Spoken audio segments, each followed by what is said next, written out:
네, 자리를 정비하시고 제171차 원내대책회의를 시작하겠습니다. 이인영 원내대표의 모두 발언입니다.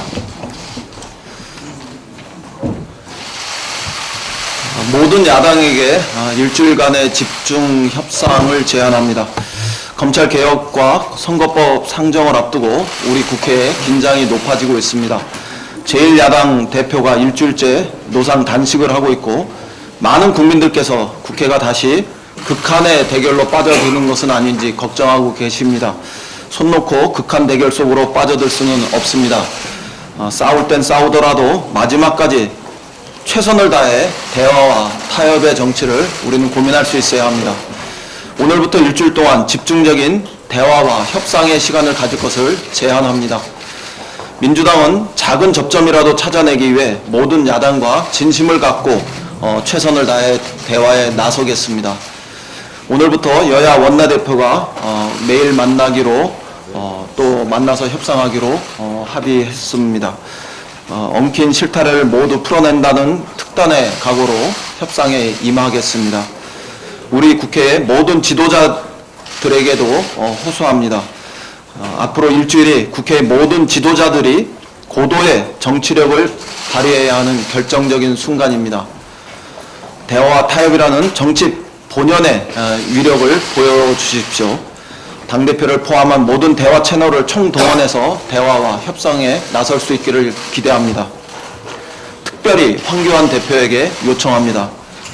우리 국민은 여론을 통해서 황교안 대표의 단식에 공감하지 않는다 67.3% 그리고 공감한다 28.1%의 여론을 보여주고 있습니다. 국민의 뜻대로 지금은 단식할 때가 아니라 협상에 나설 시간이라는 점을 말씀드립니다. 불가능을 가능으로 바꿔내야 하는 절체절명의 시간에 우리 모두 섰습니다. 국민은 제1야당 대표의 정치력을 기대하고 있습니다. 속히 단식을 멈추고 국회의사당으로 돌아와 대화와 타협을 지휘해 주실 것을 요청합니다. 마지막 순간까지 우리는 합의를 위한 노력을 포기해서는 안 됩니다. 선거법, 검찰개혁 법안을 포함해서 모든 쟁점을 테이블 위에 올려놓고 토론하고 협상에 임할 수 있어야 합니다. 29일 열리는 본회의에는 민생경제 법안을 최대한 처리합시다. 서민에게는 법이 곧 하늘입니다. 국민의 삶을 바꾸는 민생경제 법안이 산더미처럼 쌓여 있습니다. 빅데이터법과 소재부품 장비산업법을 비롯해 국민이 손꼽아 기다리는 법안을 하나라도 더 처리할 수 있어야 합니다. 본격적으로 논의에 착수하기로 한 국회 개혁 법안도 그 처리에 속도를 낼 수 있어야 합니다. 대결의 국회를 일하는 국회로 바꿔내는 전환점을 29일 우리는 만들어낼 수 있기를 희망합니다. 무엇보다 기한이 딱 일주일 남은 예산 심의도 속도를 낼 수 있기를 희망합니다. 자유한국당을 비롯한 모든 야당의 화답을 기다립니다. 일본 정부의 반성을 강력하게 촉구합니다. 어렵게 일궈낸 한일 기본 합의 정신이 일본 정부의 엉뚱한 언론 플레이를 통해서 진흙탕 속으로 다시 빠져들고 있습니다. 여러 정황을 살펴볼 때 일본 정부가 이번 사안을 국내 정치용으로 악용하고 있다는 것이 분명한 사실로 드러나고 있습니다. 일본 정부는 이중 플레이가 소탐 대실이 된다는 점을 분명히 명심해야 합니다. 속 좁은 이중 플레이가 당장은 일본의 국내 정치 상황을 개선하는 데 도움이 될지 모르지만 한 번 잃은 신뢰는 불치의 상처로 남을 것이라는 점을 분명하게 경고합니다. 국제사회가 일본 정부를 냉정한 눈으로 지켜보고 있습니다. 시간이 많지 않습니다. 일본 정부의 성실한 약속 이행을 강력하게 촉구합니다. 야당도 국민 불안을 부추기지 말기 바랍니다.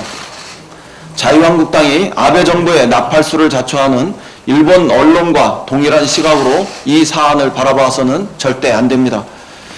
우리 정부는 원칙 있고 일관된 협상으로 수출 규제 재검토라는 일본 정부의 전향적 자세를 이끌어냈습니다. 우리 국민 70.7%도 조건부 유예 결정을 긍정적으로 평가하며 우리 정부의 외교적 성과를 지지하고 뒷받침합니다. 우리나라에서는 자유한국당과 일부 언론만 일본 정부와 맞장구를 치고 있는 꼴입니다. 안보와 국익에는 여야가 따로 있을 수 없습니다. 자유한국당은 무분별한 정략적 비난을 멈추고 국익을 위해 함께 지혜와 힘을 모아주시길 당부드립니다.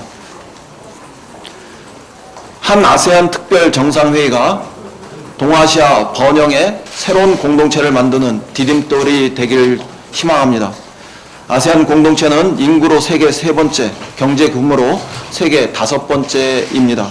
아세안은 2015년 12월에는 정치, 경제, 사회, 문화 전 분야의 통합을 선언하기도 했습니다. 세계가 아세안의 역동성과 엄청난 잠재력을 주목하고 있습니다. 우리 정부는 대외 리스크를 분산하고 새로운 시장을 창출할 방안을 지속적으로 모색해왔습니다. 그렇게 해서 찾아낸 답이 바로 아세안입니다. 아세안은 우리에게 중국 다음으로 큰 경제 파트너입니다. 이번 특별 정상회의는 아세안 공동체와 협력 관계를 공고하게 다져 공동 번영과 영내 평화를 실현해 나가는 출발점이 될 것입니다. 첫날인 어제 아세안의 리더 국가인 인도네시아와 포괄적 경제 동반자 협정을 타결하며 신남방 진출에 날개를 달았습니다. 인도네시아의 새 수도에는 우리의 기술과 경험으로 스마트 시티를 구축하기도 했습니다. 내일까지 열리는 이번 정상회담은 훗날 대한민국과 아세안이 함께 도약의 띰틀 위에 올라선 역사적인 순간으로 기억될 것입니다. 민주당은 우리가 아세안과 함께 번영의 공동체를 만드는 꿈을 지지합니다. 이번 정상회담이 끝나면 후속 과제를 성실하게 뒷받침하겠다는 약속을 드립니다. 이상입니다. 네. 다음으로 조정식 정책위 의장의 모두 발언입니다. 내년도 예산안 법정 처리 시한이 엿새 앞으로 다가왔습니다.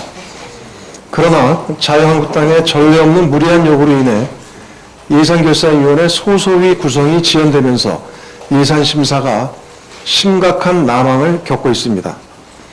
자유한국당 김재원 위원장의 소소위 참여 주장은 현재 국회 의석 배분과도 맞지 않고 국회 선진화법 적용 이후 예산심사 관행에도 부합하지 않는 한마디로 터무니없는 억지입니다.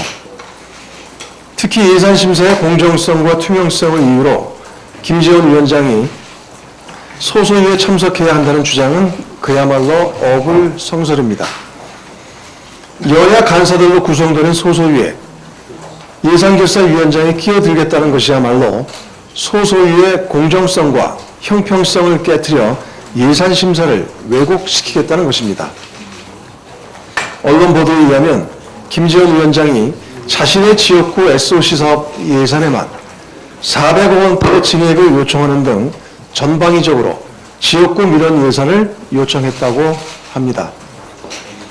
김재원 위원장이 소소위 참여를 계속 고집한다면 결국 민생 예산을 칼질하고 자유한국당의 호주머니 예산 챙기기에 나서겠다는 속셈으로밖에 볼 수 없습니다.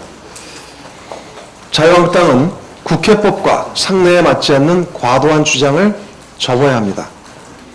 원칙과 전례에서 벗어난 주장을 고집할수록 예산심사 파행이 장기화되고 그에 따른 피해는 고스란히 국민이 뒤집어쓰게 될 것입니다. 오늘이라도 예결위 소소위 구성을 마무리 짓도록 협조해 주기 바랍니다. 더불어민주당도 예산안의 원만한 심사 완료를 위해 최선을 다할 것입니다. 다만 자유한국당의 억지 주장이 지속될 경우 예산안의 법정 처리 시한 내 처리를 위해서 다른 야당들과의 협의에 적극 나설 것임을 분명하게 밝혀두는 바입니다. 국회 운영과 관련해 한 말씀만 더 드리겠습니다. 여야가 오늘 29일 본회의를 열어 빅데이터 상법을 포함해 무쟁점 법안들을 처리하기로 합의했습니다. 다행스럽게 생각합니다. 그런데 어제 개최된 정무위 법안 소위에서 신용정보법 처리가 또다시 보류되면서 빅데이터 3법 일괄 처리가 난관에 부딪혀 있습니다. 매우 유감스러운 일입니다. 원내 지도부 간의 합의를 상임위에서 반복적으로 뒤집으면서 법안 처리 발목을 잡는 것은 결코 바람직하지 않습니다. 후속 논의를 조속히 진행해 이번만은 여야 간의 약속이 지켜져야 할 것입니다. 정기국회 회기도 이제 얼마 남지 않았습니다. 민생개혁법안 처리에 더욱 박차를 가해야 합니다. 이와 관련해 당정은 잠시 전 어린이 교통안전대책 강화 당정협의를 가졌습니다. 더불어민주당은 민식이법을 포함해 어린이 생명안전 법안들이 정기국회 회기 내 처리될 수 있도록 총력을 다할 것입니다.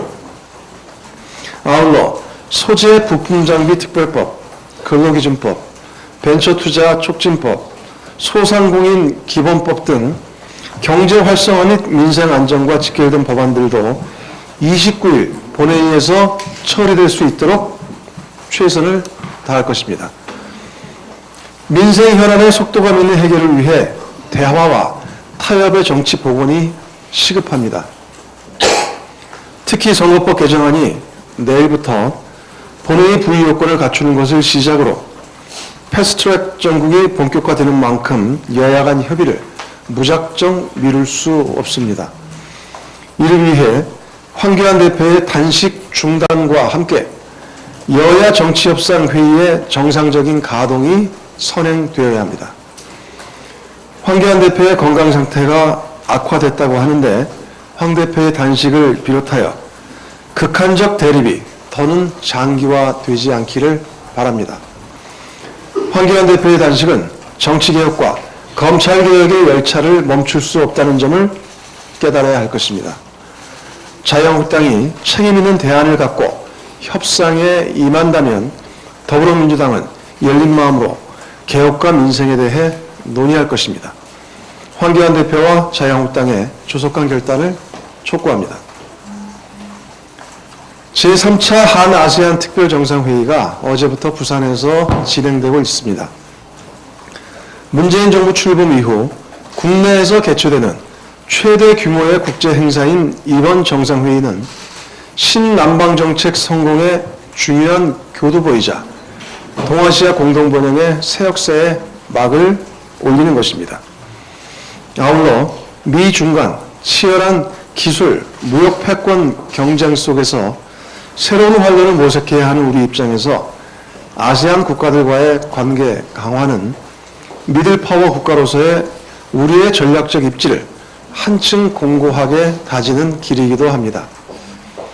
특히 아세안 국가들 간 동남아시아 비핵 무기지대 조약 체결 경험은 한반도의 완전한 비핵화와 항구적 평화 정착 노력에 큰 도움이 될 것입니다.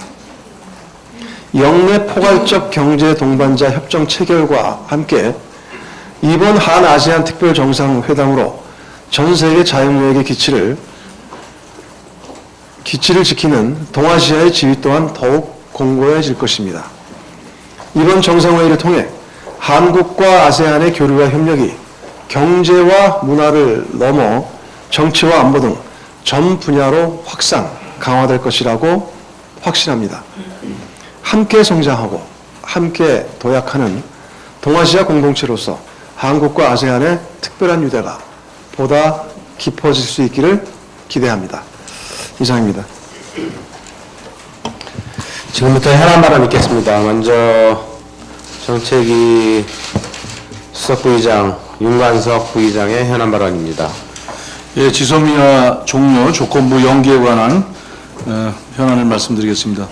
지소미아 종료의 조건부 연기 결정에 따른 한일 양국 간 수출 규제 관련 협의가 이르면 이번 주 시작된다고 합니다.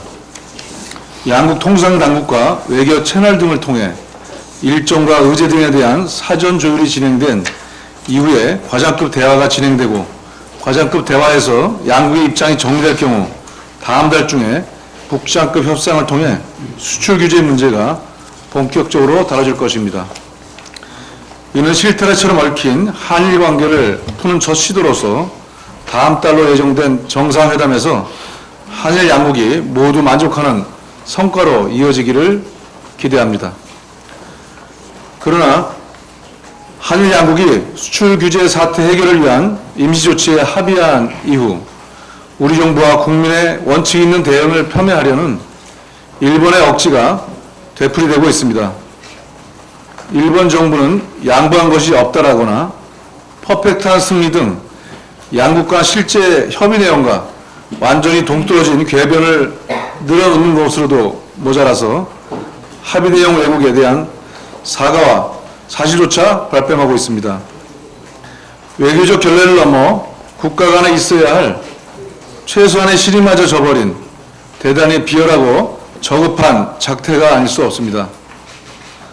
자신들이 불리하면 억지와 거짓도 서슴지 않는 것이 아베 정부가 말하는 정상국가인지 되묻고 싶습니다.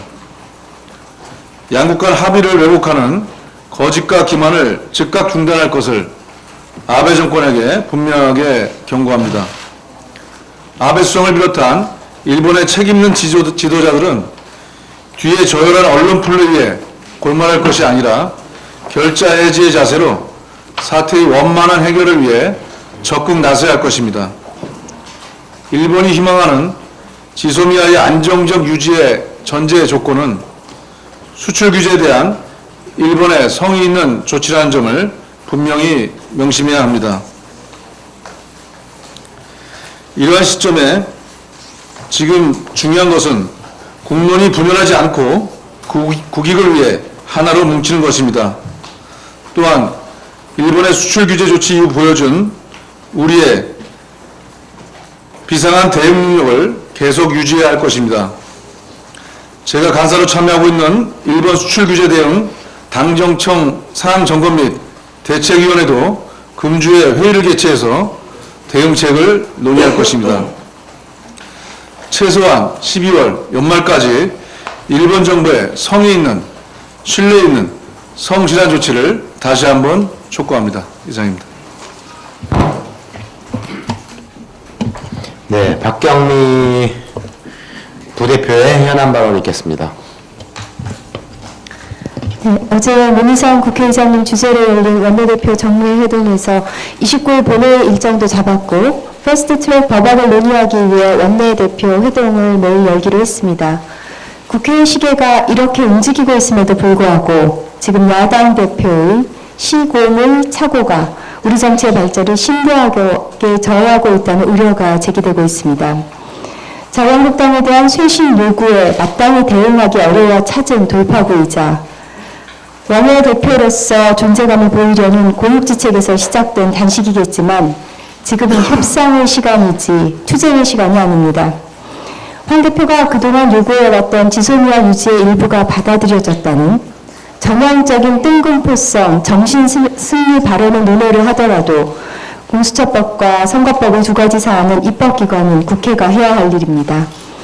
어떤 일이든 타임, 오케이전, 플레이스, TOP가 중요한데 이 시기에 이런 정치적 지형 속에서 청와대 앞에서 단식하는 것은 누가 봐도 번지수를 잘못 찾은 시간, 상황, 장소의 오류입니다.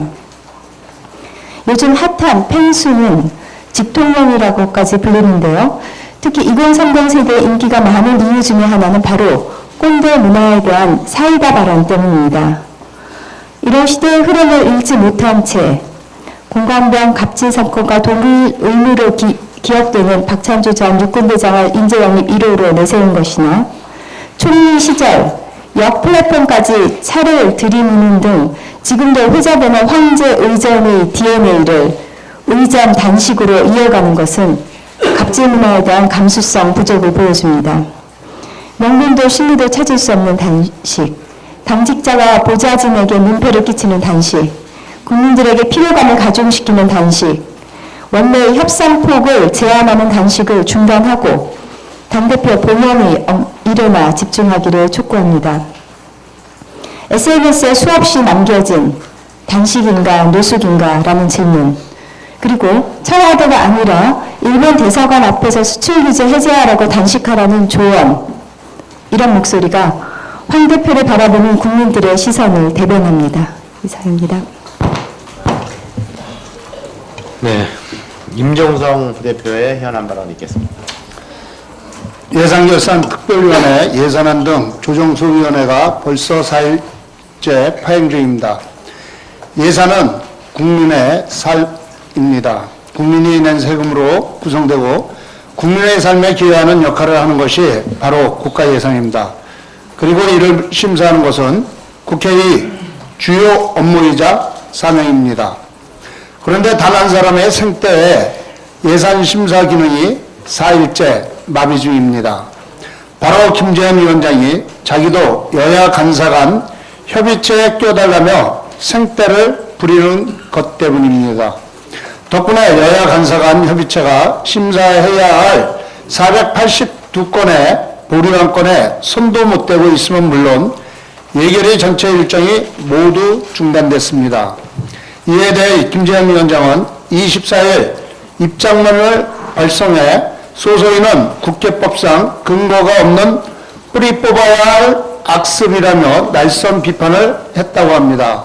아니, 본인이 끼면 정상이 되고 본인이 없으면 악습이라는 주장은 무슨 근거로 하는 것입니까? 김재현이라는 한 사람이 무슨 만병통치제라도 된다는 말입니까? 게다가 김재현 위원장이 끼어들면 여야 간사간 협의체가 여당 1인, 야당 3인의 기형적인 구성으로 바뀝니다. 20대 총선의 유권자 투표를 기반으로 구성돼야 할 국회가 한 사람의 생떼로 망가지는 꼴이 되는 것입니다. 이게 무슨 가욕이고 무책임입니까? 김재현 위원장은 자신의 역할에 대해서 먼저 숙지하시기 바랍니다. 대한민국 국회를 자기 역할도 제대로 모르는 민주주의 개념조차 제대로 모르는 예산결산특위위원장이 멋대로 운영하는 국회로 만들지 마십시오. 자유한국당의 책임에 대해서도 한 말씀 드리겠습니다. 이번 김재현 위원장의 생떼 사건의 원칙적 책임은 자유한국당에 있습니다. 애초에 자신들이 미리 정해놓고 절차와 인사도 완전히 무시하고 예결특위위원장으로 임명한 사람이 바로 김재현 위원장입니다. 그렇다면 응당 자신들이 무리하게 임명한 위원장의 무책임한 행태에 사과 아니면 적어도 변명이라도 해야 하는 것 아닙니까? 어떻게 된 건지 한마디 말이 없습니다. 자유한국당 양심이 있다면 김재현 위원장에게 경고를 하든지 임명을 철회하십시오.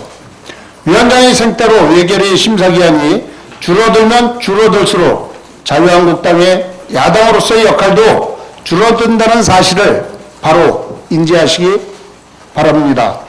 국민이 무섭지도 않습니까? 국민이 지켜보고 있습니다. 오늘 기재위 간사를 맡고 있는 김정우 의원께서 특별히 참석했습니다. 예, 오늘 좀 자료를 좀 준비했는데 자료도 좀 같이 봐주시고요. 우리 아까 정책위 수석의장님께서도 그 지소미아에 대해서 말씀 주셨는데 일본의 경제 침략이 지난 7월에 시작됐습니다. 그 이후에 경제 효과를 좀 분석해 보면서 일본이 왜 지소미아 종료 이해를 하는데 합의할 수밖에 없었는지 그것을 지금 보여드리겠습니다. 첫 번째 그 대일본 무역 수지 부분을 좀 보겠습니다. 잘 아시는 것처럼 우리나라와 일본은 이제 대일본 이제 무역 수지 측면에서 적자를 계속 기록하고 있는데요. 2019년 올해 1월부터 10월까지 적자 규모가 163억 달러입니다. 근데 이것은 전년 동기 대비 20.6% 감소했습니다. 그리고 2003년 이래 최저치를 기록하고 있습니다. 우리가 1승했습니다. 두 번째, 관광 업무 등을 포함한 양국 간 방문을 보겠습니다. 올해 7월에 우리나라에 찾은 일본인은 27만 5천 명입니다. 근데 10월에는 25만 1천 명으로 비슷한 수치를 기록합니다. 반면에 일본을 찾은 우리나라 국민은 7월에 56만 명에서 매월 급감해서 10월 기준으로 19만 명으로 줄어들었습니다. 이는 전년 동기 대비 무려 65.5% 감소했습니다. 세 번째, 일본의 주요 소비재를 우리 한국에 수입하는 현황을 말씀드리겠습니다. 맥주 등 주류는 전년 동기 대비 90.7% 감소했습니다. 담배는 81.4%, 가전제품은 41.7%나 감소했습니다.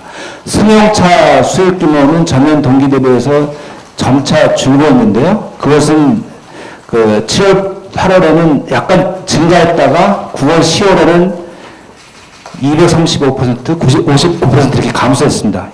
이렇게 감소세가 좀 늦은 것은 승용차 구입의 이제 특수성을 기입합니다.